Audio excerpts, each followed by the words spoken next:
Ai.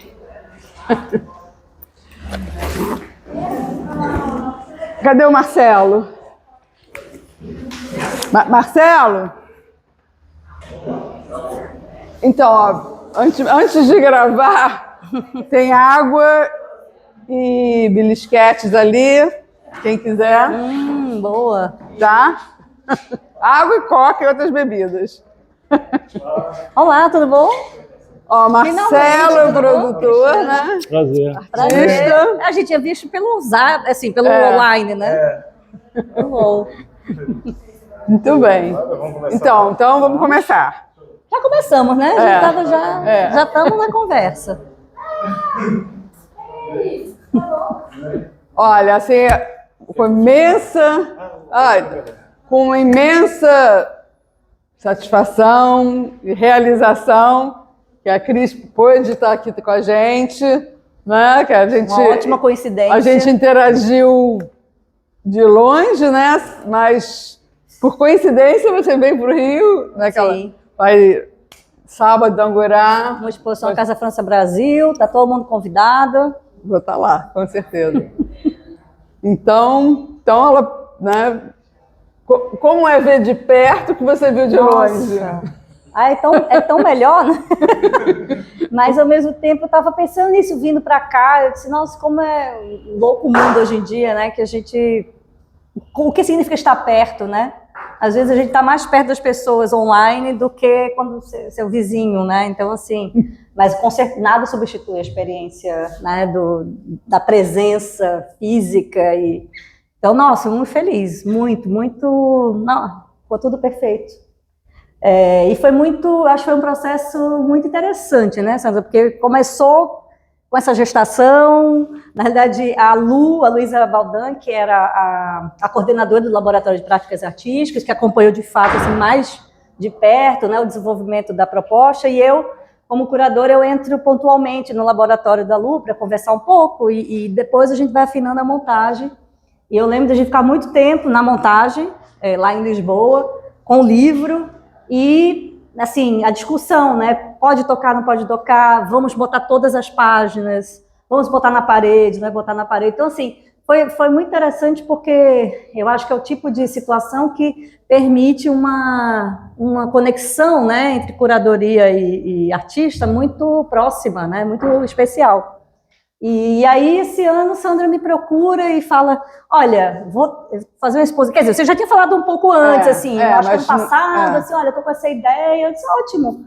Mas, enfim, são tantas as ideias, né? A gente manda tanto projeto para tanto lugar, então, assim, nunca se sabe, né? E aí, finalmente, eu disse, não, vai acontecer. Eu disse, então, vamos conversar. E eu acho que eu não conhecia o Centro Cultural Sérgio Porto, eu conhecia de nome, muito famoso, principalmente na primeira década dos anos 2000. Eu sou de Recife, sou curadora do Recife, lá a gente ouvia muito falar, né? Enfim, o espaço para arte contemporânea e tudo. Então, eu achei, primeiro isso, fui conhecer online, com as pontas baixas e agora ao vivo, né? E eu acho que o maior desafio era como a gente amarra, né, quer dizer, alinhava uma trajetória de 40 anos, né, 45 anos, né, de arte, e a partir do livro, né, que eu acho que isso é o principal. Acho que ali é uma gênese dessa exposição, e eu achei sempre muito bonito, desde a primeira vez que Sandra mostrou, é a questão dos espelhos, ela se olhando no espelho, aí de repente ela está se olhando no espelho já em outro momento, e o quadro, ela se olhando no espelho, está lá atrás, e aí essa coisa de um tempo, né, que é um tempo em suspenso também, e eu acho sempre muito rico acompanhar e estar perto de artistas que têm uma trajetória, têm uma vida, né, então não é uma retrospectiva, mas ao mesmo tempo é um apanhado, né, de alguma forma da trajetória, né, do processo e tudo. Então, e aí eu comecei assim, eu conhecia pouco a obra de Sandra, então a gente começou, né, com os tours e olhando, e eu disse, tá bom, quais são as pinturas e tudo. Eu entendi que o desafio aqui era a escala das obras dela e o pé direito do espaço, né? Então eu disse, tá, então não vamos atulhar, né? Dá vontade de botar tudo, mas não, vamos separar, vamos tentar criar zonas de silêncio. E principalmente, eu acho que uma das coisas que eu fiquei batendo na tecla era a questão cromática. Eu disse, talvez uma possibilidade seja a gente criar um passeio em que... porque tem muito... Como né, Sandra estava dizendo ali, quer dizer, a recorrência de certos elementos nas obras dela. Então, certo, mas às vezes a tonalidade das obras são diferentes, né? Então, nós ficamos... eu fiquei batendo nessa tecla. Eu quero ir por um caminho em que a gente consiga criar uma floresta né, sei lá, outonal, né? Eu disse assim, eu acho que aqui tem um tom outonal que é uma época do ano muito bonita, né? A gente está, inclusive, né? Amanhã, quer dizer, depois da manhã começa o inverno. Então, acho que também coincidiu com a época do ano, mas a época da vida também, né? O outono é renovação também. A gente sempre pensa só a primavera como a renovação, é o início da vida, o ciclo da vida, mas morando alguns anos lá em Portugal, fui aprendendo com as pessoas da terra de lá que é muito importante ter o inverno, né? Porque parece que as coisas estão mortas, mas é um respiro, é uma pausa para a terra se regenerar e voltar a erguer. Então foi isso, eu acabei convencendo a Sandra que vamos por esse caminho da paleta para criar realmente, né, um diálogo de sussurro. Né, eu acho que também tem uma outra coisa, assim, a tonalidade às vezes ela pode ser um grito ou pode ser um sussurro, então acho que é um pouco pelo caminho do sussurro, né? Então foi isso, foi prática, esse foi o processo. Podiam ter entrado as outras obras, mas eu acho que no final, né, até algumas que vieram voltaram. Uma voltou. A Lurdinha também, que é a grande colaboradora. Estava aqui na montagem, eu online, a Lurdinha, então... E eu acho que... fora o Marcelo, que está desde, Marcelo, o início do projeto. Com certeza. Mas eu acho que teve uma questão, né, que nem todo espaço tem a condição da gente ter uma iluminação boa, né, e eu acho que aqui a luz foi fundamental para avivar. Porque a gente trouxe um iluminador muito legal. Ele uma figura, ele ficou aqui o tempo todo. Mas então, peraí, então volta a fita. Então, esses spots não são daqui. Tem daqui e trouxe outros. Então foi uma adição. Adicionou-se, que isso eu acho que foi muito, muito importante. E ele, assim, ele ficou muito, assim, mobilizado.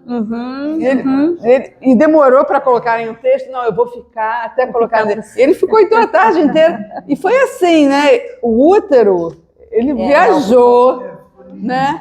E ele falando, assim, ele falou assim, olha, os homens, como ele falou, eu achei tão bonito, assim, os homens têm que olhar para a sombra que eles muitas vezes causam nas mulheres. Né? Então ele assim fez... A sombra do patriarcado, total. Não, mas eu acho que aqui ficou... Bom, não há comparação com o que foi mostrado na Alria, né? É um espaço muito humilde, não tem... E é um lugar que tem muita luz entrando. Então aqui eu acho que realmente temos essa pista, né? Que eu acho que a partir de agora esse... O útero ele tem que estar numa situação que gere a sombra, que haja uma projeção, né? E, enfim, eu desde o início eu fiquei muito impactada com o livro e com o útero, ou seja, esse cordão umbilical também, né? Que está cortado, mas ele está ali, como se diz, em potência, né? Ainda está junto. Como um vestígio, como um traço, exatamente. É uma permanência, né? E enfim, eu não sei, então é muito interessante também pensar o lugar desse livro na trajetória, né, de Sandra, porque é isso, ele conta uma história, ele alinhava com outras histórias, ele situa na realidade, né, como a gente estava conversando ali, Sandra dentro do seu percurso, mas também com o passado, né, o passado que não é só seu, que é o passado ancestral, né, que eu acho que é uma discussão que agora tem se tornado muito importante. Eu acho que a modernidade ela criou, né, uma impressão do individualismo, dos sujeitos individuais. Então, o mundo ocidental ele é muito pautado nisso, no sucesso individual, né, como se diz, realmente é o contrário do sentido de comunidade, a família, o que significa família, o que significa quem passou, né? Então, parece sempre que o sujeito contemporâneo, ele é um sujeito sem história, e ele é quase algo que vem do zero, e não é, né? Nós viemos sempre somos o resultado de muitas gerações e tal. Então, acho que, e a gente conversava muito sobre isso, né, Sandra, assim, a importância hoje dos movimentos indígenas e afro-brasileiros, ou negros, né, no mundo inteiro, porque na filosofia, e não só na filosofia africana, né, em que os ancestrais, eles têm eles estão sempre vivos, né, essa noção de uma ausência presente, ou de uma presença ausente, mas que é isso, é essa sensação de soma, né, e que eu acho que o judaísmo também tem isso, né? Essa noção da ancestralidade judaica, honrar os antepassados. Eu fico pensando, por exemplo, muito também na cultura mexicana, o Dia de los Muertos, né? Que se faz um altar com a comida. Então, assim, não ficou. Porque algum tempo atrás eu falei, mas isso é uma coisa meio antiquada. Eu acho que agora a gente, né? E aqui no Brasil principalmente, quando a gente começou a ter mais acesso a um pensamento indígena e afro-brasileiro, de uma maneira mais ampla. Esse pensamento sempre esteve presente, sempre, só que nem todo mundo estava ouvindo. E aí, para mim, a chave principal é aquele livro do Ayrton Krenak, que é O Futuro Ancestral, né? Então, assim, eu acho que o esgotamento da modernidade e desse mundo ocidental, né, o mundo que enfim, alavancado pelo Ocidente, ele chegou a um esgotamento, né? E aí, de repente, as pessoas entenderam que não tem progresso, enfim, não vai ter futuro se a gente não, né, voltar para o passado. E aí, de repente, a gente começou a entender que a comida que nossos avós comiam era muito melhor do que a que a gente consome hoje, né, enfim. Então, eu acho que é um momento de revisão de paradigmas muito importante, né? Muito importante. E aí eu vejo o seu movimento, né, Sandra, de se debruçar sobre as ancestrais, sobre uma história que vai além da sua própria história, mas com a qual você também dá continuidade, né? E aí os potes também, os vasos, né?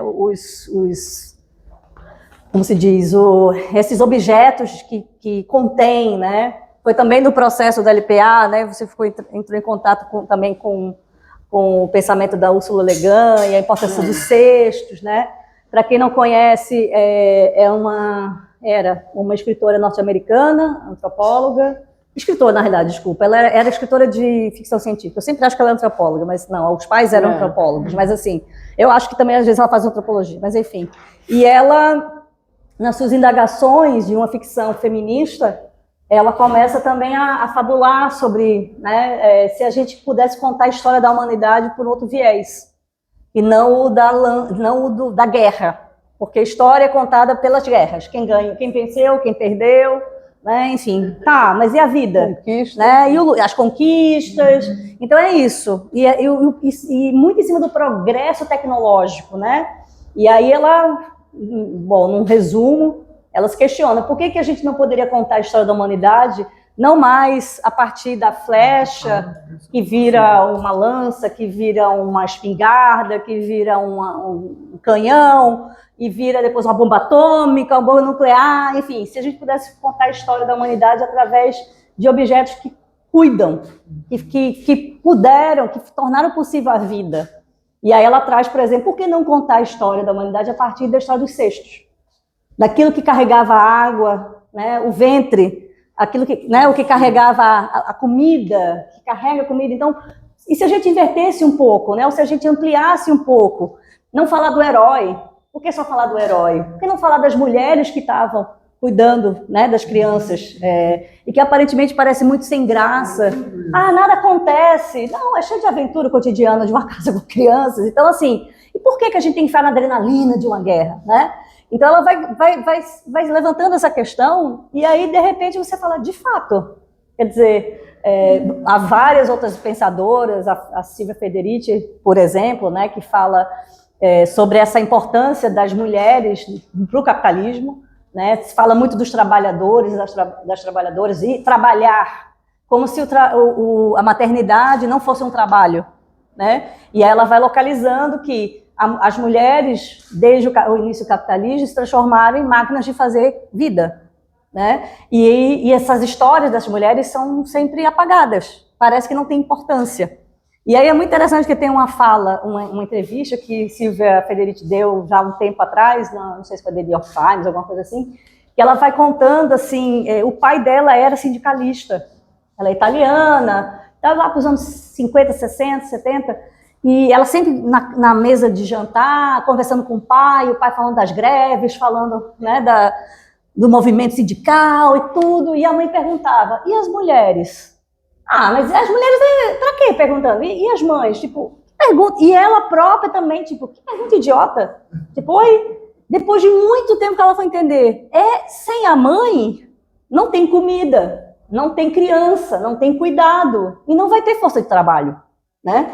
Então, assim, e aí hoje já virou também corrente, né, nas redes sociais, enfim, é um conhecimento que já ganhou uma notoriedade mais ampla, que é isso, o amor materno é também, a vida doméstica, ela é o amor, o que se chama de amor é trabalho não remunerado, né? E aí a gente vê essa questão de gênero, o cuidado tem que ser de todos. Mas enfim, voltando para a exposição de Sandra, eu acho que tem todas essas camadas, né? Em que quando ela traz os seixos, mas também a questão da natureza, e não há não deveria pelo menos, né, existir uma contraposição entre a natureza é das mulheres, a terra, não sei dos homens, não, mas ao mesmo tempo a gente tem que entender que biologicamente, né, as mulheres que nasceram mulheres biologicamente, assim como a terra, têm essa capacidade de gerar vida, né? E eu me pergunto, eu fico pensando, meu Deus, se a gente colocasse na mão das mulheres, né, a presidência de todos esses países, se elas iam continuar com as guerras, assim, eu acho que elas iam parar para pensar, vamos conversar? Vamos, eu não sei, eu fico nessa fantasia às vezes, sabe, assim, porque tem uma coisa, eu sou mãe, assim, que você, assim, cara, o que eu quero é que meu filho esteja bem, entendeu? Eu não sei, eu fico nessa, se a gente fizesse um exercício como a seu legado de imaginação, e se as mulheres assumissem, então, esses lugares? Eu não estou falando daquelas que tiveram que assimilar a maneira patriarcal de existir e de atuar. Enfim, se reunisse, assim, um grupo de mães, de avós, e, olha, vamos decidir, a coisa ia ser diferente. Né? Com certeza. Então, eu acho que tem uma coisa que, né, quando Sandra traz o feminino, a gente falou um pouco sobre isso, há muito tempo os estudos feministas têm tentado desessencializar o feminino, né, como se o feminino fosse uma coisa única, ou se fosse uma coisa eminentemente ou naturalmente das mulheres, não. Mas vários saberes do mundo têm a energia feminina, o yin, o yang, né, as polaridades, então eu vejo também por esse aspecto, e muito do lugar de fala de Sandra, né? Enfim, o homem também tem um lado feminino. Exatamente. Ele só tem que desenvolver mais atualmente, como o Gilberto Gil falou, né? Pois é. Super-Homem, a música dele. Assumir. É muito difícil, né? Assumir. Quer dizer, anda junto. Eu acho também. É muito difícil, né? Então ela tem mais ligação. Mas ao mesmo tempo, se a gente pensar aí, digamos, aquela história, né? Tipo, leva uma vila para cuidar de uma criança, né? As mulheres, sim, mas ao mesmo tempo eu fico pensando, hoje já está provado que várias das sociedades antigas, quem ia para a luta eram as mulheres, não eram os homens. Então, assim, não é um lugar que sempre foi, né? Ao mesmo tempo, eu fico pensando, o que seria uma sociedade matriarcal? Será que seriam mulheres que tomam as decisões? Necessariamente não teria guerra, mas ao mesmo tempo, talvez sim, mas que tipo também? Será que será que seria uma última? Eu não sei, são perguntas que a gente tem que fazer, né? Seguro, né? Eles amamentavam o mundo, né? Pois. A visão seria diferente. Porque depois tem uma coisa assim. Talvez houvesse guerra. Sim, mas como último, sabe, como último recurso, ou como eu não sei, assim, não sei. Eu só fico pensando da maneira diferente. Eu tenho um filho que... A mulher se liga mais na sobrevivência Sim. e o homem na conquista. Porque eu acho que é uma criação também. Menos necessidade da conquista. O homem, por natureza, eu acho que é uma construção. Eu tenho um filho, eu não tive uma filha, eu tive um filho. E eu, quando soube que era um menino, eu disse, meu Deus do céu, que responsabilidade de não colocar um homem tóxico no mundo, né? Que responsabilidade, porque assim, eu já fui criada e eu já sei como me proteger. Então assim, eu já iria passar essa sabedoria para minha filha, mas eu disse, eu tenho que criar um homem que as mulheres não precisam se proteger dele, né? Como é que eu faço? E no processo de criação do meu filho, eu fui vendo o quanto a sociedade, e se dentro de casa a gente fala uma coisa, demonstra, o exemplo é um, fora é outro. Então assim, eu comecei a ver a diferença dos filmes, dos desenhos. Hoje está melhor, mas há 17 anos atrás, era um pouco melhor da minha época, mas ainda tinha uma discussão, os meninos vão salvar o mundo, as meninas vão se divertir com as suas amigas, ou vão esperar o príncipe encantado. Então, assim, isso é repetido desde que a gente nasce, né? Tem uma questão de expectativa na sociologia chamada, que é o viés de gênero. Basta saber, hoje mesmo eu estava vendo um negócio no Instagram, um estudo, enfim, um experimento, que era isso, pegaram um bebê menina e um bebê menino, e aí botaram roupas, trocaram. O menino ficou com a roupa de menina, sei lá, bebê de 8 meses. E a menina do menino, pronto. E pediram para voluntários cuidarem da criança, né, menina e menino, durante um período X. E aí tinham vários brinquedos. Automaticamente, mulheres e homens voluntários pegavam o menino, que elas achavam que era o menino, já botava em cima do carrinho, vá. E a que parecia menina, já entregava uma boneca bebê. Automaticamente. Então é isso, né? Tipo, o menino vai ganhar, o menino vai conquistar, vai sair, a menina vai ficar em casa cuidando. Eu já nasce já colocado no papel. Você sabe, pronto. É o hábito. Faz o hábito cultural. Exatamente. O hábito veste. É isso. É o hábito da coisa. Total, e você assume, porque é o que você... Então tem uma coisa de reprodução que eu acho que as gerações mais jovens hoje, elas lutam muito mais, e elas hoje... tem o não binário, tem muitas outras formas de estar no mundo, né, que se a minha mãe tivesse viva, ela ia ficar, nossa, que incrível, porque eu nunca imaginei na minha vida, né, uma pessoa que não se, mas, enfim, né, mas voltando para a questão, eu acho que tem eu acho que ao mesmo tempo, também cabe a cada um de nós nos colocarmos, entender, então, que mulher sou eu, né, que feminino eu carrego. Eu, por exemplo, pessoalmente, eu adolescente, eu achava, até hoje eu tenho muito saco de ir pro salão, de não sei o quê. Também não subia em árvore, mas eu gostava de coturno e tudo, talvez para desafiar um pouco o que esperavam, né? Eu não tenho muita paciência com certas coisas.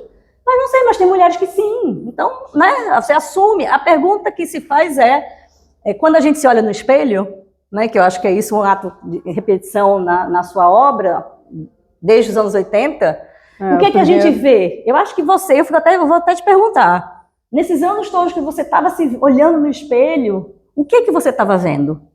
Porque eu imagino você com 20, com 30, com 40, o que você estava vendo?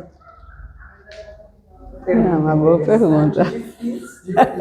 Você lembra? Porque assim também você não lembrar. O primeiro trabalho que eu fiz, que eu considerei assim, foi em 81, em Nova York, né, quando eu cheguei em Nova York, que eu vim da ciência, né, da química, do meio ambiente, e aí foi eu me olhando no espelho, no banheiro lá de Nova York, e com uma escova de dente só. Então, quando eu olho ele hoje, vem uma coisa assim, um pouco de solidão. Eu estava casada, já tinha um filho, mas foi uma coisa de solidão, quer dizer, talvez o feminino meio... um marido homem e um filho homem. Você estava sozinha mesmo, né? Nesse sentido. Mas aí, né? Então, quando eu estou no livro, eu chego nesse ponto que eu boto essa primeira, que foi que eu me perguntei, como eu vou terminar essa história? Então, assim, eu hoje me olhando no espelho do banheiro, né? E aí eu vejo toda uma trajetória que deu sentido, em que eu pude, assim, interligar todas as minhas questões. Sim, entendeu? sim. Que foi, quer dizer, a árvore como sendo também um elemento feminino. Sim, né? sim. Essa coisa de... Que dá fruto, né? Mas que conecta a gente na nossa história, nossa ancestralidade, as raízes, né? Com um futuro, né? Então, quer dizer, eu entendi hoje, me olhando no espelho, que tudo faz sentido, né? Mesmo que eu não sabia das interligações, mas aí eu vi que não, está tudo interligado e tudo faz um sentido e tudo conta a minha história. Sim, total. Não, porque tem sempre aquelas brincadeiras assim, o que você falaria para você com 16 anos, né? Aquela coisa, o que você diria? Tipo, vai estar tudo certo, sei lá, tem essa história, né? Tem sempre isso, não sei o quê, ou até gente que grava, e aí 20 anos depois, veja o que você falou quando tinha 10 anos de idade, a pessoa, o que ia ser no futuro. Mas eu não sei, eu achei interessante pensar, né? Quer dizer, o que passava pela sua cabeça quando mais nesse momento de virada, né? Você saiu de uma área, foi para outra, você saiu de um país, foi para outro. Talvez essa interrogação, né? E quem sou eu? Talvez você estivesse mudando de pele também, né? Quem sou eu que estou bem em todos os lugares? Eu sou sempre eu. Quem sou eu que estou bem em todos os lugares? Ela está bem em Lisboa, né? Estou dizendo assim, assimila melhor. Porque eu acho isso, se você está ligado como uma árvore, né, na tua ancestralidade, né, e querendo crescer, né, você está bem. Sim. Se você consegue, né? Você tem raiz. Exatamente. Está sempre centrada. Você está sempre centrada. Você está presente. Você está. Está enraizada. Está enraizada em você, na sua história. E olha, não foi fácil chegar em Nova York com um filho pequeno, com um marido que trabalhava o tempo todo. E falou assim, assume. Eu saí do Rio, do emprego, né? Eu trabalhava na FEMA, órgão ambiental. Nossa. Meu filho estava numa creche. Aí ele falou, vamos para os Estados Unidos que eu tenho essa oportunidade. Aí eu fui, mas me vi lá sozinha, né, com um menino. Mas aí eu consegui descobrir uma escola excelente para ele. Consegui me interessar. Primeiro eu busquei, antes de fazer artes, eu busquei algumas outras coisas, porque eu só tinha um ano a princípio. Então, um ano não dava para fazer um mestrado. É verdade. E você ficou no final quanto tempo? 5 anos. Mas aí eu estudei. Fiz o mestrado em Ciências Ambientais e estudei 5 anos com professores maravilhosos que foram me falando. As ervas, né, que é o início do livro, exatamente esse meu professor me falando, Sandra, vai por esse caminho. Porque eu ainda estava meio na dúvida, estava fazendo mestrado. Eu não, teu trabalho é forte. Ele me falou, vai ver Egon Schiele, vai ver o Munch, tudo em Nova York, tudo acontecendo, né? Então, vai ver. E ele me puxou muito essa coisa assim, de expressão, né? Aí foi a viagem que eu comecei, né? Sim, e tá aí, né? A viagem continua. Exatamente, Mas é engraçado ao mesmo tempo, né? Todos esses artistas eram homens, né? O professor era homem. Não, eu digo isso porque tem uma questão. Não, eu vou trazer isso porque você estava falando em Nova York. Porque não havia registro. Não, existia, só que é isso. A história era contada sobre os homens. Não era visível, não estava. E aí desterritorializa. Na verdade, a raiz também pode não existir em determinadas circunstâncias. É verdade. Na realidade, esse processo nômade te desenraiza, te desterritorializa. E você vira uma pessoa do mundo mesmo. Uma pátria, né? A responsabilidade que eu tenho diante do mundo também é muito grande. Deixa de ser pequeno para ser uma coisa maior. Eu sinto que essa coisa que a gente é um pouco, né? Você fica num entre-lugar cultural. Né? De repente você não se conecta totalmente com o teu lugar de origem. Você adquire novos não sei, estilo de vida e tudo, mas você também não é aquele lugar que você está morando totalmente, né? Você fica num entrelugar da cultura. Mas eu fiquei, quando você estava falando de Nova York, essa questão de você, né, mudar, sai de uma vida, um estilo de vida que você trabalhava, tinha uma certa rede de apoio, enfim, e vai para Nova York, e aí de repente você tem que assumir, toma, né, que a casa é tua, o filho é teu, eu vou trabalhar e vou trazer. É que me lembrou muito uma fala da Ana Maria Maiolino, que passou alguns anos também em Nova York, né? Na época da ditadura, ela e o Geschman foram para Nova York e ela foi entrevistar, quer dizer, um repórter não sei se foi Village Voice ou não lembro, foi algum jornal. O crítico de arte foi na casa dela. O Hélio Sica também estava morando lá. Eu não sei se o Antônio Dias estava por lá também. Eu sei que tinha assim um bocado de brasileiro e esse crítico foi fazer a entrevista, né? Lá dos brasileiros em Nova York. E aí, cara, a Ana Maria Maiolino, no lugar dela, serviu café. Ele não fez nenhuma pergunta. É como se ela não tivesse lá.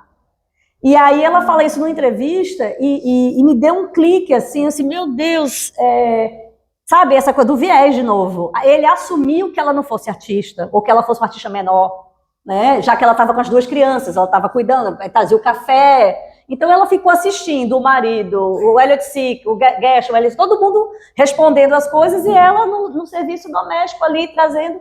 E ela conta uma história também muito interessante, porque quando ela teve os 2 filhos, os 2 eram artistas, né? Mas só ela parou de trabalhar, porque tinha que amamentar, tinha não sei o quê. Ok, tinha um início que sim, que a mulher precisa, só ela. Depois não, né? Mas enfim. Ela deu a parada e voltou a trabalhar, depois parou de novo, outro filho, voltou. E ela falou uma coisa muito interessante, porque, não sei se foi exatamente assim, porque faz uns 13 anos que eu li essa entrevista, isso ficou na minha cabeça, mas enfim, em linhas gerais ela dizia o seguinte: toda vez que eu voltava diferente, porque tinha passado quase um ano, meus interesses mudaram, a minha vida mudou, então eu voltava, mas eu não voltava para fazer a mesma coisa. Eu voltava já para fazer outra coisa. Isso era considerado falta de coerência na obra. E aí eu comecei a entender, olha só, isso é um dos critérios que nós, eu também faço história da arte, também sou crítica de arte, ou seja, um dos critérios que é utilizado, pelo menos uns 500 anos, é a coerência do trabalho. Então, quem é que consegue fazer uma coisa linear? É quem não parou, porque teve que cuidar do pai, da mãe doente, entendeu? É uma pessoa que continua ali. Quem que pode fazer assim? Geralmente são os homens, né? Então as mulheres não cabiam na categoria. Então era isso, elas faziam coisas, sempre fizeram, mas por algum sentido, se tiveram ou não filho, alguma situação que estava sempre errada. É múltipla, e aí não tem espaço, múltiplas escolhas, aí você tem que escolher uma. Aí você, todos. É assim, é uma trama assim, né? Você vai. Só que o mundo é linear, assim. Aguenta e sustenta ele. Mulher sustenta. É isso, o mundo é moldado para um certo tipo de masculino, né? O que não se encaixa, está fora. Não significa que não existe, mas está fora. Então, eu acho que aí, quando a gente traz o feminino, a gente está falando de todas essas questões, né? E é engraçado que você falou logo no início, como a gente ia amarrar, e você falou, amarrar não, alinhavar. Porque amarrar tem uma coisa... Mas assim, tipo, marretada, né? É verdade. Deixa eu amarrar aquilo, mas a linha vai uma coisa assim, deixa eu olhar para a coisa, e costura também, né? Tá finalizado. E tem uma costura. Deixa eu levar o final da história de verdade, né? Sim. É muito mais feminino alinhavar do que amarrar. Amarrar é uma coisa do parto, do masculino. Deixa eu segurar o negócio aqui e ancorar. Agora, mas uma questão assim, que eu tenho pensado, eu gostaria também de escutar vocês, que eu acho que é muito importante a gente recuperar esse feminino, mas eu acho que não é isso que eu acho que o meu trabalho também mostra, não é de uma forma violenta, sabe assim, vamos destruir ele. Não. Isso enriqueceu a gente, mas daqui para frente, a gente tem toda essa bagagem, mas de uma forma feminina, mostrar nossa força. Não, né? Se bem que às vezes dá vontade de bater, né? Não vou mentir, eu tô na perimenopausa, eu quero matar. Eu não vou mentir. Não, eu sei, mas não, aí fazer o jogo Mas eu fico pensando tipo também, sabe aquela situação assim tem aquela plaquinha também dos memes, né? Uma senhora de 80 anos com a placa, não acredito que eu ainda tenho que lutar por essa desgraça, né? Que é tipo assim, por exemplo, uma situação como nos Estados Unidos, sendo favor ou não do aborto, é uma questão de saúde pública, né? E os Estados Unidos tinha uma lei que tinha mais de 50 anos e ela foi revogada. Então, assim, a luta, ela tem que continuar. E, às vezes, a gente tem que gritar, porque... Agora, ao mesmo tempo, é muito louco, porque diz, não precisa gritar. Eu falei 50 vezes. Quem nunca ouviu isso? Eu falei 50 vezes. Não precisa gritar também. Você está falando... Sim, mas a você Marina fala... a Marina, não é? como foi, né? Entendeu? Tipo, Põe-se no seu lugar. Põe-se no seu lugar. E você fala... Então, às vezes, é isso. Às vezes, eu pego meu filho, eu disse, filho, vai fazer isso, Bento... Não precisa gritar. Eu falei 5 vezes, você não me ouviu. Ou seja, ou seu aparelho auditivo, né, está só para captar ondas muito altas. O que é? Então, às vezes, a gente tem que gritar e tem que lutar. Porque... não, com certeza. Mas, assim, de novo, eu acho que é uma questão, de fato, de... como se diz? Eu acho que depende, né, do momento. Eu acho que tem momentos que a gente tem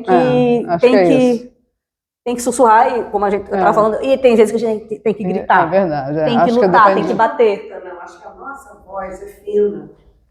Sabe, ela é outra frequência, né? Outra frequência. É uma voz... E aí qualquer coisa parece que é multiplicado, né, o som. Sim. Mas é muito interessante. Eu lembro muito da época do impeachment da Dilma, assim, os dois vieses, tipo, mas é muito isso, mas o homem fica falando o tempo todo, e ninguém fala que é uma pessoa desagradável, né? Não, ele é assertivo, a mulher não pode ser assertiva. Eles gritam, gente, eu fico vendo aquelas sessões do Senado, eu sei, o que é isso, gente? Mas se a mulher fizer a mesma, é uma histérica, né? Então você não pode. Então, assim, tem muitas coisas que a gente parar para olhar, observar, e é como a gente repete, né?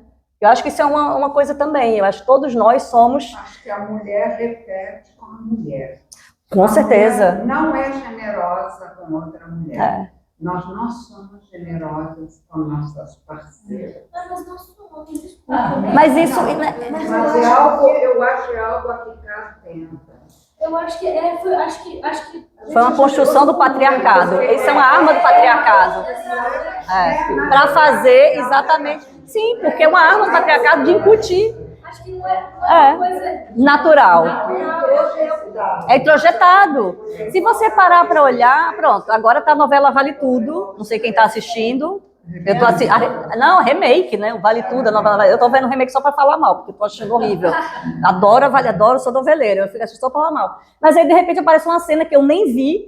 Eu já vi na internet, que é botar a Raquel e Heleninha numa disputa de samba, de não sei o quê. Alguém comentou assim, gente, a gente está em 2025. Eu acho que essa noção, acho que hoje a gente tem a noção de que o machismo introjetado, quer dizer, o patriarcado só sobreviveu esses 500, 600, 1000 anos, sei lá quanto tempo, por conta da nossa, né, nossa ajuda. Porque a gente é convencido de que essa é a forma que a coisa... porque às vezes é uma questão de sobrevivência, às vezes é uma questão de não ter alternativa, então... sabe, é a mesma questão com o racismo, assim, se não tivesse sido incutido de uma forma tão bem feita, também para as pessoas que são subalternizadas por causa da sua cor, de que elas são inferiores, ou que elas têm que ser melhores, entende? Não teria dado certo, né, a escravidão. Então, assim, é um sistema, quando a gente fala que é estrutural, é isso, é além do que eu quero, não somos nós, não é isso, não é Cristiana, não é Sandra, entendeu? Não é enfim, é uma questão que vem antes da gente. E que atravessa. Então eu fico dizendo, eu sou uma antirracista em desconstrução sempre. Eu sou uma antimachista em desconstrução, porque quando menos espera, você... Por quê? Porque a gente foi criada assim. Né? Você olha assim, às vezes assim, calma. Calma. Mas tem que mudar, né? Sim. Eu, criança, anos 50, eu vi, eu fosse homem. Mas claro. Eu senti isso, mas como você vai mudar? Claro, exatamente. Eu acho que hoje tem mais ferramentas, né, de consciência. Eu acho que tem uma coisa de consciência, assim. Agora. O menino podia levar a menina em casa. Então a menina também pode. Pode. Não, menina. Como? Agora, eu acho Mas sabe por quê? Eu acho que está mudando. Sabe por que está mudando? Porque internacionalmente as estatísticas mostram, as pesquisas científicas mostram que as meninas, as jovens, elas são muito mais progressistas, elas votam, né, em partidos e candidatos muito mais progressistas do que os meninos estão indo para a extrema-direita. Porque justamente a perda de uma ilusão de superioridade, de privilégio, entende? É um ressentimento. Então, eu acho que já está mudando. Apavora? Tipo, quem sou eu no mundo? Aí se olha no espelho. Quem sou eu no mundo sem ser um macho tóxico? Se meu avô, meu bisavô, tataravô, se eu olho ao redor, de novo, volto pro meu filho, assim, ele, desde muito pequeno, ele diz assim, mãinha, né? Mãinha, por que os meus amigos não ouvem? Por que eles querem partir para briga? Eu quero explicar e eu quero perguntar, eles querem... Eu botei ele no judô. Eu disse, eu vou botar você no judô para você se defender. Porque ele, desde criança, eu dizia assim, você está sentindo o quê, meu filho? É raiva. Ah, isso é raiva. Ou seja, nomeie os seus sentimentos. Então ele aprendeu a dialogar. Só que os amigos dele queriam meter porrada. Mas tem esses meninos agora criados com essa consciência, né, que eles estão tão legais. Pois. Eu acompanho os amigos da minha filha, das minhas Mas filhas. tá vendo que é possível? Só que é difícil, viu? Tem alguns muito Mas legais. eu fazer Eu quero falar uma coisa assim, que foge um pouco, mas que eu quero tentar fazer a ligação. É que o trabalho original da Sandra é muito a partir da questão da árvore, né? Da árvore, e a partir disso desenvolveu toda essa outra questão. Aí a gente está aqui hoje nessa questão, coisa dos potes, a questão do feminino, e o papel da mulher na questão da gestação, da geração e da geração da individualidade.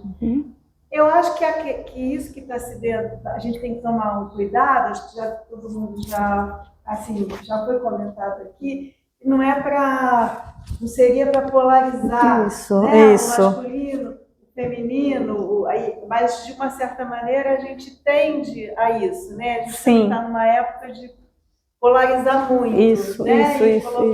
E na verdade, tanto homens quanto as mulheres constroem a mesma civilização, Isso. né? E eles fazem parte. Então, as mulheres são as que individualizam homens que são patriarcais, né? Elas fazem parte do patriarcado. Isso. Então, tem algo que eu acho que tem a ver com a questão da árvore enquanto vida e quanto pensar isso, né? A origem e a ancestralidade, o tempo, o que nós somos, a existência. No geral, acho que tem essa coisa de que a raiz, né? A raiz, ela tem muito a ver o sentido da ancestralidade, Sim. da busca e as raízes. Mas a gente tem que pensar, o Dia falou, né, na desterritorialização e tal, mas assim, que ao mesmo tempo, né, as raízes, elas não são só raízes, elas são rizomas. Exato, elas se comunicam, né? Capilaridade e num nível de conexão que a gente não articula, eu acho que a civilização criou uma ideia de individualidade, de indivíduo, né? Então, acho que, assim, o pote é uma individualização, mas as individualizações, esse pote aqui, eles se esfumaçam, né? E elas se transformam. E eu acho que esse sentido da conexão de tudo, né? Eu acho que aí, voltando, que eles falam da coisa dos povos indígenas, das cosmologias dos povos da floresta, que estão ligando, que estão sentindo na vida e na experiência essa conexão de tudo, e que é criar uma nova forma de entender o que é essa individualidade, para que se perceba que essa coisa da cooperação, da solidariedade ou da conexão de tudo, né? Então, se voltar para as raízes e pensar as raízes, como essas ancestralidades que nos constituem também se comunicam. Sim. Como as identidades não podem ser, vamos dizer, muito fixas, porque se elas forem muito fixas, elas vão levar esse narcisismo das diferenças as guerras Sim. e a destruição de um povo querer destruir o outro. Sim, né? sim, então é modificar totalmente, então isso interpela, atravessa tudo, não é só o masculino ou o feminino ou uma disputa entre os dois. Sim. É uma visão mesmo da existência. A gente está numa situação de risco de extinção exatamente. da espécie por conta da forma como lida com o planeta. Então, acho que é esse.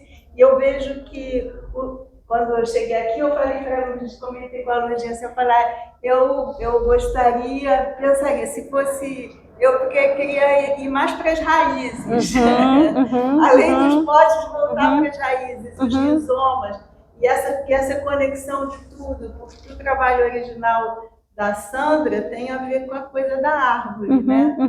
E aí eu, sei lá, fiquei com vontade de puxar a frase. Não, mas é muito interessante, porque isso, ao mesmo tempo é isso, o primeiro trabalho que ela coloca, que foi o primeiro trabalho, né, que você fez ali em Nova York, foi um autorretrato, né? E aí, quando ela gera o livro, ela faz um útero. Né? E eu disse, nossa, então tem de novo, é um autoquestionamento, né, dela como uma mulher, olhando para a sua própria história, olhando para a história e tudo. Não, e é muito interessante, porque quando a gente olha tem vários quadros em que as árvores estão ali, e elas podem elas podem existir sem ação humana. Por exemplo, pássaros, né, podem ter levado a semente, o vento e tudo. Mas quando aparecem os potes, é quando a gente sabe, aí o ser humano está presente. Né? Aí o pote é o índice de que tem um ser humano em conexão com esse ambiente. Uma cabacinha, né? Uma cabacinha. A árvore também tem essa coisa de... Pois, mas aqui a gente vê os potes. Essas individualidades que se criam nesse contexto também de conexão e de relativização dessa individualidade também, ao mesmo tempo. Que é claro, sem individualidade não tem. Não, claro, sim. Essa individualidade exacerbada. Esse individualismo exacerbado que a gente está vivendo, ele não é a questão só feminina. Não, com certeza. Eu acho. Um consultório, né? Um paciente muito sensível, ele está muito mal com o rio. Ele ia atravessar uma rua ontem e alguém de motocicleta, e essa é uma ocorrência que se repete, quase diariamente, ia atravessar o sinal e quase bateu. Nossa, foi atropelado? Né? E ele disse, não faça isso. Quer dizer, da próxima vez eu te levanto. E aí, o paciente animal começou a perseguir o meu paciente, ameaçando. Então, aí, a questão de alguém que tem uma postura de respeite, tem uma luz, né, tem os outros, e o outro que está na postura do desrespeito. Então, duas masculinidades. Na realidade, da onde nasce esse desrespeito, né? Porque já não... onde está? Onde a força aparente do outro era desrespeitar, era machucar, era eliminar, né? Enquanto que a força genuína, né? Esse que estava ameaçado foi de chamar para o convívio, né? A questão de rizomas, né? Onde há o corte, né? Sim, a interdependência, né? Isso é muito duro. Eu acho assim que quem vive em Lisboa, né? Dentro daquela sociedade de uma certa forma mais protegida, mais... É o condomínio, um condomínio fechado. Quando a gente chega aqui, é assim, é um mundo, e Rio de Janeiro, então, é um mundo sem limites. É um mundo sem limites, mas eu fico muito nervosa, estou falando assim, eu fico muito nervosa no Rio de Janeiro. Mas eu acho também que é onde existe muita diferença entre os seres humanos, entre as pessoas, entre o mundo, não pode existir outra coisa que não seja esses conflitos. E eu acho que... Eu já dentro do meu lugar de priorizada, de privilegiada, eu já acho o seguinte, eu tenho que aguentar esse trancão, porque não adianta. É por aí mesmo. Vocês estavam falando da raiz e ir embora, né? Tem um sociólogo americano, acho, vou lembrar o nome dele, vou lembrar. Mas ele propõe mudar a raiz root para estrada, root, né? A root e root, né? Sim. Road, ou root, de rota, né? Root Raiz para root, rota. E rota. Né? Caminho. Culturalmente, a gente vai pensar em raiz como estar em movimento, né? E também identidade, identificação, trocar identidade para identificação. Sim. Então sempre em relação ao outro, né? É legal isso. É um processo interessante. Vocês falaram, né? De sair da bolinha e também, né? Também a ver com esse rizoma. Quando veio aqui a Mariana Maia, ela falou muito assim, né? Como a essência é tudo muito parecido, né? Como na cultura afro, né? O pote, as oferendas, a árvore. Então, assim, foi muito bonito ver que, na verdade, todas essas ancestralidades estão ligadas. Mas é isso, acho que é uma coisa muito importante a gente entender, que a modernidade ela é calcada em 3 eixos: o capitalismo, o racismo, colonialismo, racismo e o patriarcado. E isso causa justamente essa hierarquização, né? Mas se a gente olhar, inclusive também na própria Europa, né? Quer dizer, essa ação de subalternização de certos tipos de vida, de existências, aconteceu aqui na Europa, aqui na América, que foi o laboratório colonial, né? Mas em todos os lugares. Então, por exemplo, a questão da perseguição às mulheres, por exemplo, né? Durante a Idade Média, as bruxas eram justamente aquelas que tinham muita sabedoria das plantas, né? Eram aquelas que desafiavam um certo tipo de cristandade, né? E depois a Inquisição. Ou seja, o que a gente tem é uma série um processo histórico de longa duração, de uma tentativa de exterminar ou abafar vidas que são dissidentes, né? Sim. Achava que era assim, olha, tem que acabar porque boa noite. Mas enfim, mas eu acho interessante, e aí é isso, a gente volta para a questão né, quando fala da ancestralidade ou indígena ou africana, ela também é muito condizente com uma ancestralidade portuguesa rural, assim, né? Pessoas que viveram gerações e gerações na mesma terra, cultivando aquela terra, trabalhando aquela terra.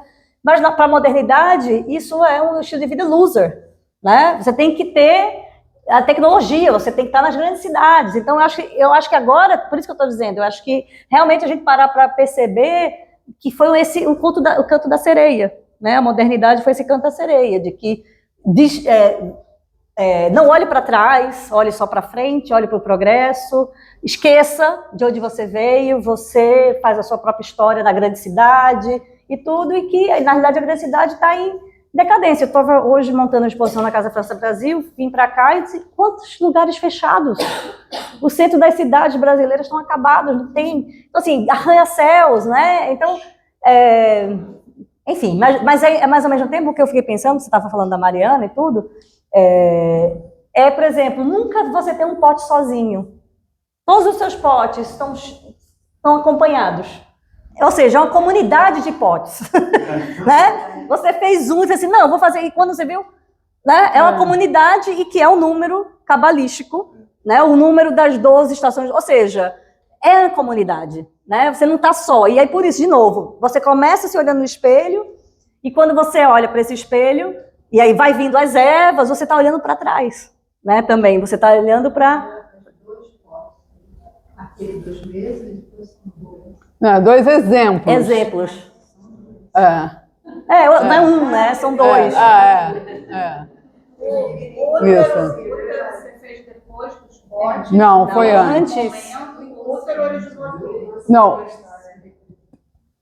Começou com o livro e o útero, que foi essa exposição coletiva que eu fiz lá em Lisboa, que a Cristiana curou. Exato. Aí, quando eu quis ampliar, Mas dentro do caderno eu estou contando os potes também, né? Os potes já Então, estavam lá. Né? Aí Potência. falei, não, vou fazer os potes agora em 3D. Aí, e aí falei, vou botar na parede as árvores que também tem, né? Também é o feminino, que também é a vida e tal, e aí, de repente, aí quando no meio, ela disse, olha, já tinha pote, as pinturas já estavam lá. Esse trabalho é de 2010, esse é mais recente, esse nasceu junto com esses potes. Com os potes, mas esse aqui 15 anos, já é debutante. Mas, voltando ao trabalho de vocês em Lisboa, eu acho muito interessante, porque esse processo todo acabou surgindo de um processo coletivo.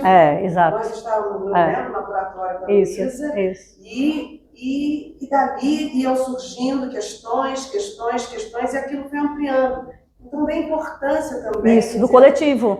Do coletivo, dessa troca. Não, exatamente. Eu enxerguei coisas que eu não estava enxergando. Eram homens e mulheres. Sim.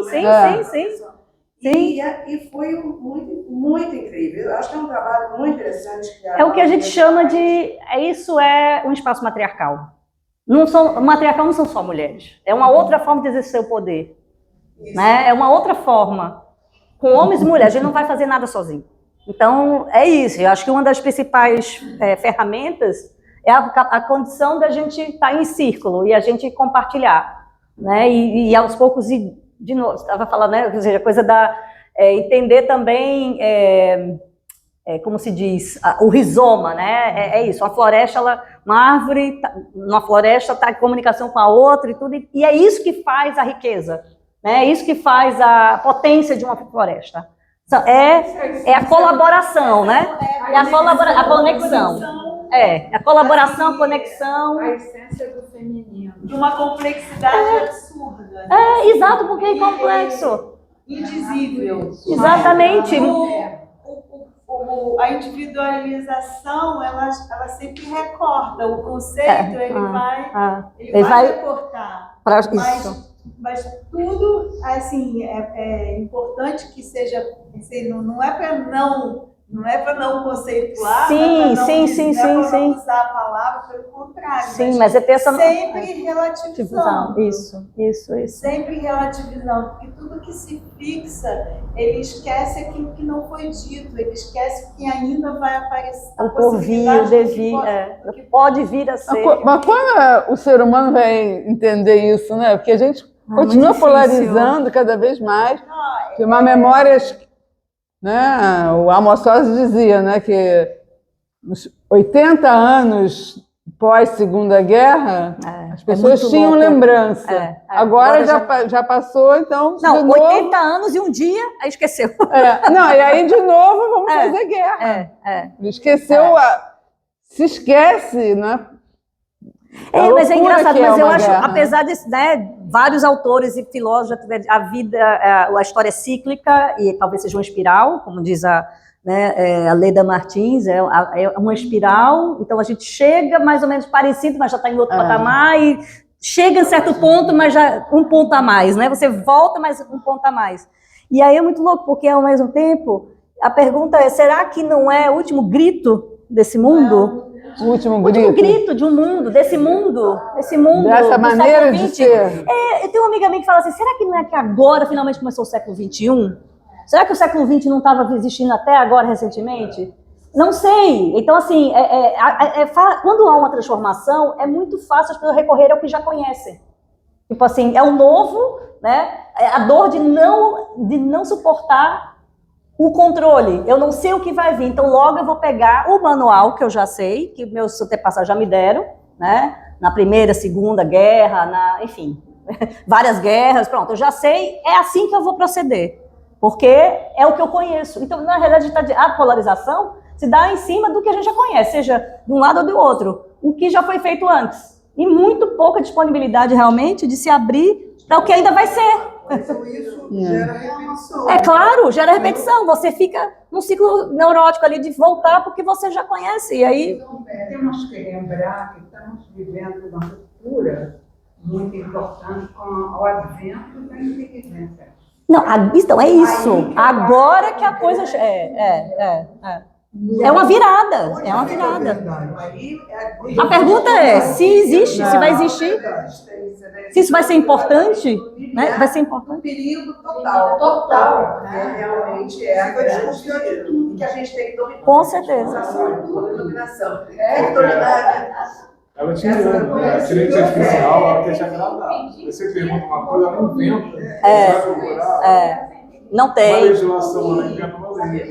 Inventa um autor, um livro, um autor. Você vai procurar, se aquele livro. Não, por isso que eu acho que é uma questão de você, para você usar. Eles inventam os livros. Essa lei não existe. Ah, você tem razão. É isso. Mas aí tem essa questão de que se você, é isso que eu falo muito para meu filho, para jovens, assim, veja, ela pode até ser muito útil, mas para quem tem o conhecimento, porque senão você vai cair como um patinho, você vai repetir aquilo e e tudo está sendo usado, seus dados, nossos dados, né, estão sendo usados. Tem que saber criticar, e você tem que saber quando está errado, quando está mentindo. Não teve uma história que também tornou viral, uma mulher que pediu para uma inteligência artificial fazer um vídeo, disse assim, olha, eu quero um vídeo assim assado, ele disse, ok, aí no final do dia assim, então, inteligência artificial, cadê o vídeo? Calma que eu estou fazendo. Resumindo, 2 dias depois, ela entendeu, cara, essa inteligência estava imitando uma pessoa que está postergando, está procrastinando a entrega do vídeo. E aí depois ela perguntou, inteligência artificial, você está fazendo vídeo mesmo? É verdade mesmo? Não sei o quê. Eu vejo coisa doida. Ela já está imitando o comportamento humano no sentido de, eu mando mais, eu tive um problema, não sei o quê. Que problema? Você é um banco de dados, você é uma ferramenta de... Né, que tá... Mas outra coisa que eu acho mais impactante é o custo ambiental disso, né? Diz que todo e-mail que alguém escreve no ChatGPT são, sei lá, 10 litros de água usados para poder arrefecer as máquinas. Então, isso é outra coisa também que a modernidade acabou fazendo. A gente não entende. É o impacto ambiental. Por exemplo, a questão do celular, né? Os celulares, ou então os carros elétricos, que você tem que ter só não sei o que, não precisa de bateria, sei lá o quê. Tudo isso tem um custo ambiental, né? E tem, por exemplo, guerra na África. A África tem que continuar miserável para poder esses minérios que eles precisam continuar a ser extraídos. Então, a gente precisa entender a dimensão. Aparentemente é neutra.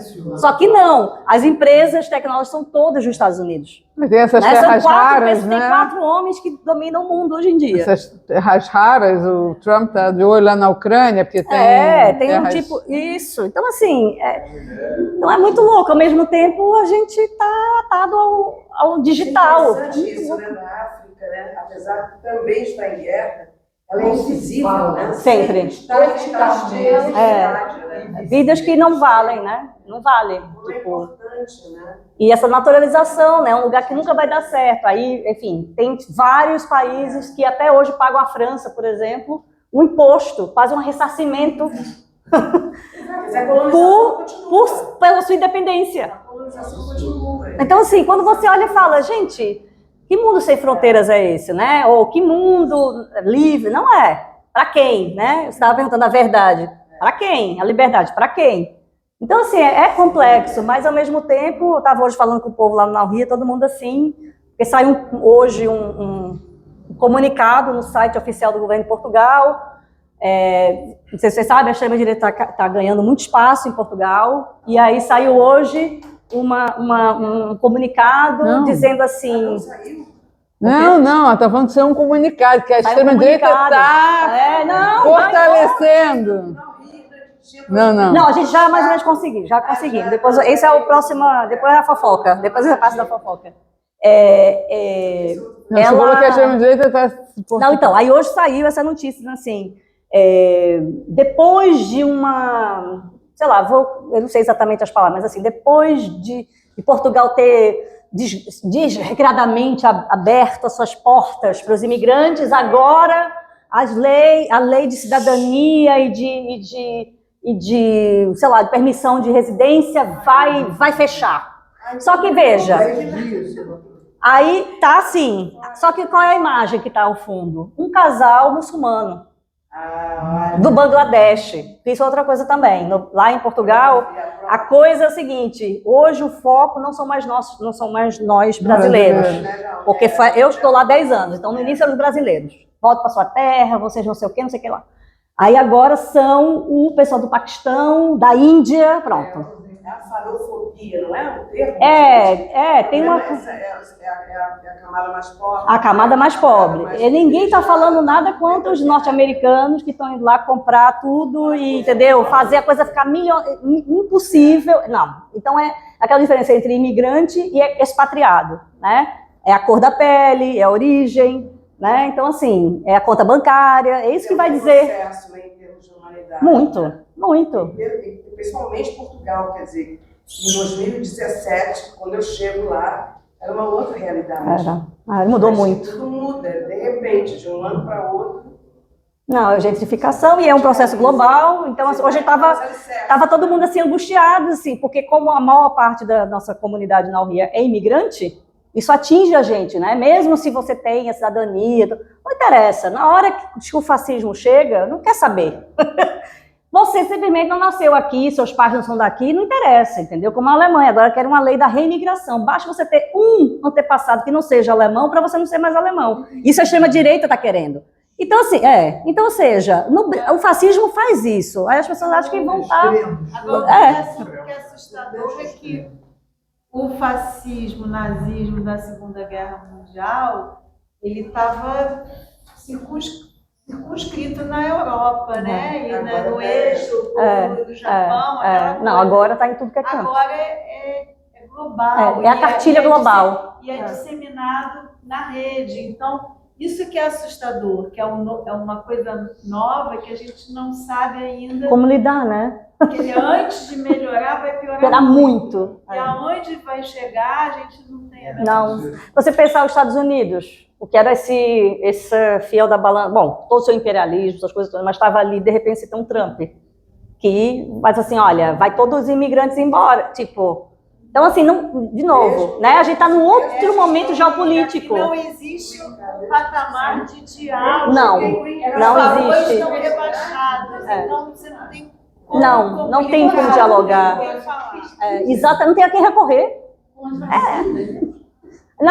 Bom, é isso. Então, hoje a pergunta era, como lidar, né? Que é uma das artistas dessa comunidade perguntando assim, gente, como é que vocês estão lidando com isso? Porque... De repente você acorda e tá, né? E aí o que eu respondi disse, olha, eu acho que a gente tem que lembrar dos nossos ancestrais, né? Porque guerras e fascismo e pandemias, e nossos avós, bisavós enfrentaram, né? E eu acho que tem uma coisa, que nós estamos aqui num espaço de arte, né? Estamos numa exposição de arte, e muitas vezes os artistas se questionam, o que eu estou fazendo se o mundo está acabando? E aí eu lembro da escritora Toni Morrison, que dizia, é aí que a gente tem que fazer arte. Porque o fascismo, ele quer pessoas sem subjetividade, sem criatividade, sem libido, pessoas tristes, pessoas com medo, desencantadas. Então, assim, é aí, e não é à toa que o fascismo, a primeira coisa é pegar os artistas, os intelectuais, os poetas, entendeu? O pessoal da ciência. Então, é o contrário, né? Aí que a gente tem que, como diz aquele filme do Ainda Estou Aqui, sorriam. Não querem a gente triste? Não, vamos sorrir. Não significa que a gente está feliz, mas a gente vai sobreviver, né? A gente vai... Eu lembro muito da pandemia, cara. Não pode deixar que é um beco sem saída. Alguma coisa a gente vai conseguir. E aí, na pandemia, eu só me recordo disso, gente. A gente só sobreviveu por causa da arte. Era ouvindo música, era vendo filme, era dançando, era escrevendo, era lendo, entendeu? Quando ninguém podia sair de casa e fazer compras de bilhões de dólares, o que salvou as pessoas foi a arte.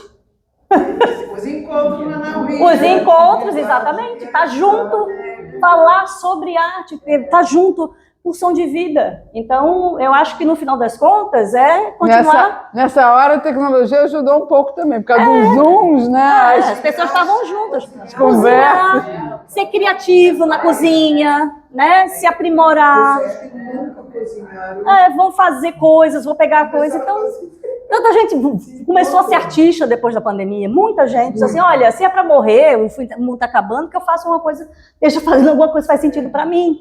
Então, assim, não é à toa, tu começaste ali dizendo, né? Não, porque na pandemia eu comecei a fazer, usar, pegar os tecidos. Isso eu uso muito nos acompanhamentos críticos. Não, porque na pandemia eu comecei a fazer cerâmica. Por que isso? A pandemia chegou num momento assim, cara, a gente vai morrer? O que vai acontecer? Né? Como é que a gente vai lidar com isso? Com arte? Como diz meu amigo Paulo Bruschi, a arte é a última esperança. Paulo Bruschi. Ele fez ele coordenou no Recife em 81, o Festival de Arte Door, ele convidou artistas para fazerem trabalhos de arte para outdoors em Recife. Arte postal foi desde os anos 60, 70. Aí ele decidiu, ele conseguiu o apoio de uma empresa de outdoor lá em Recife, e aí tem, sei lá, 25 outdoors. Aí ele saiu fazendo assim, convite e tudo, e o dele era esse, a arte é a última esperança. Então... É verdade. Agora, na UIA já estava um novo espaço, eu já estava entendendo que era na UIA que tinha conseguido. Sim, não, a gente tem duas possibilidades. Acontecem essas questões todas absurdas. Não, que também dá tristeza, porque nosso espaço, a gente sabia que ia ser aumentado o valor do aluguel, era 5 anos de contrato, então em janeiro a gente já meio que sabíamos que isso ia acontecer, então nós entramos em contato com o senhorio, né, o dono do espaço, e inicialmente ele disse, não, quanto é que vocês querem pagar? Quase que dizer, menos, né, que a gente está pagando, porque nós somos uma associação sem fins lucrativos, a gente não tem apoio do Estado do português, não tem apoio público, então assim, menos, né, que a gente está pagando. É um espaço de arte, lá em Lisboa, fundado por mães imigrantes brasileiras. E aí, não, é melhor o senhor dizer, né, quanto é que é. Então, resumindo, ele disse o dobro. Aí eu disse, bom, não dá porque está pequeno para a gente, nossa comunidade hoje tem mais de 60 artistas, o espaço ficou pequeno, a nossa comunidade está além mar, porque tem artista em tudo que é lugar, então não vale a pena, não valia a pena. E, ok, então, mas quando foi para o mercado, foi quatro vezes mais caro. Quer dizer, foi 400 vezes, sei lá, fizeram um negócio lá que... Eu sou péssima matemática, mas assim, nós pagamos 950 euros. Ele vai cobrar agora 3.200 euros. E aí as pessoas que foram visitar o espaço para alugar eram todas gringas. Era francês, era espanhola, era americana. E tudo era isso, era brunch. É uma loja de produtos franceses, uma loja... E eu ficava assim, quantos brunches uma pessoa vai ter que vender para poder pagar só de aluguel 3.200 euros? Quer dizer, isso eu sei. Aí quando eu falo aqui, o povo do Rio, mas aqui é muito caro também. Mas Portugal não era essa a questão, né? Não era. Então, é um susto e a população vive com um dos menores salários da Europa. Então, assim, né? Mas a gente tem 2 opções em breve, o espaço 4 vezes maior. Gente, muita gente chegou para ajudar, muita gente se interessou. Eu dizia para ela, gente, vai surgir alguém que tem um espaço, que tem uma parceria. Não sei o que, a gente está também tentando a prefeitura de Lisboa, que eles vão abrir um concurso próximo mês para atribuição de espaço. Porque a prefeitura tem muitos espaços fechados, então, em bairros sociais, que eles chamam. Então, eles vão abrir um concurso que a gente vai ver se tem algum imóvel que interessa para a gente entrar no concurso. Aí eu até brinquei, gente, vamos ficar com os 2. Now here, everywhere. Vamos fazer logo. Mas é uma resistência, eu digo, é o nosso balão de oxigênio. Tem uma possibilidade de a gente estar num lugar em que a gente pode estar junto, vibrando pelos outros, trabalhando juntos, né, num clima mais de coletividade e colaboração do que competitividade, porque o mundo da arte é um mundo competitivo, é um mundo individualista, é um mundo...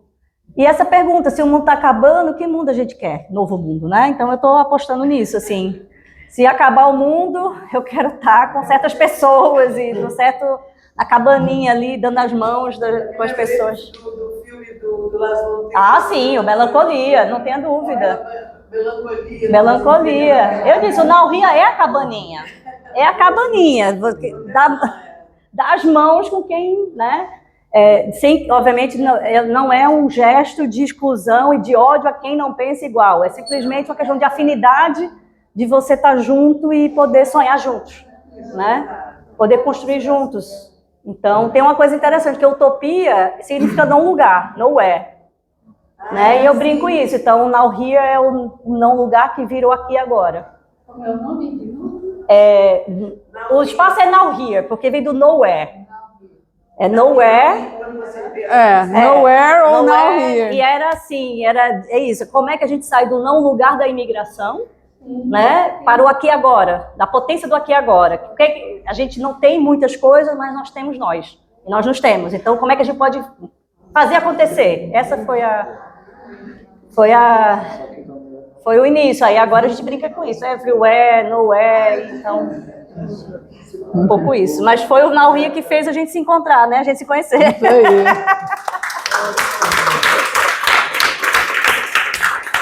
Os encontros, né? Também queria falar da beleza do teu texto, assim, que você conseguiu, né, colocar tudo assim, de uma forma muito bonita, poética, assim. Obrigada, querida. É uma parceria, né? Isso aí. Obra bonita, arte bonita, texto bonito. Fazer parelha, né? Isso aí. Obrigada a todos. Obrigada a todas, todos e todes. Oi? Fazer uma foto coletiva. É isso. Então vamos. Então todas convidadas para a exposição que abre sábado, Casa França Brasil. Minha curadoria, Mercedes Lachman, que é uma artista daqui. É da minha filha? Quer falar comigo, separado? Tá. Ai, que bom, então. Eu vim por causa dela, conseguimos dinheiro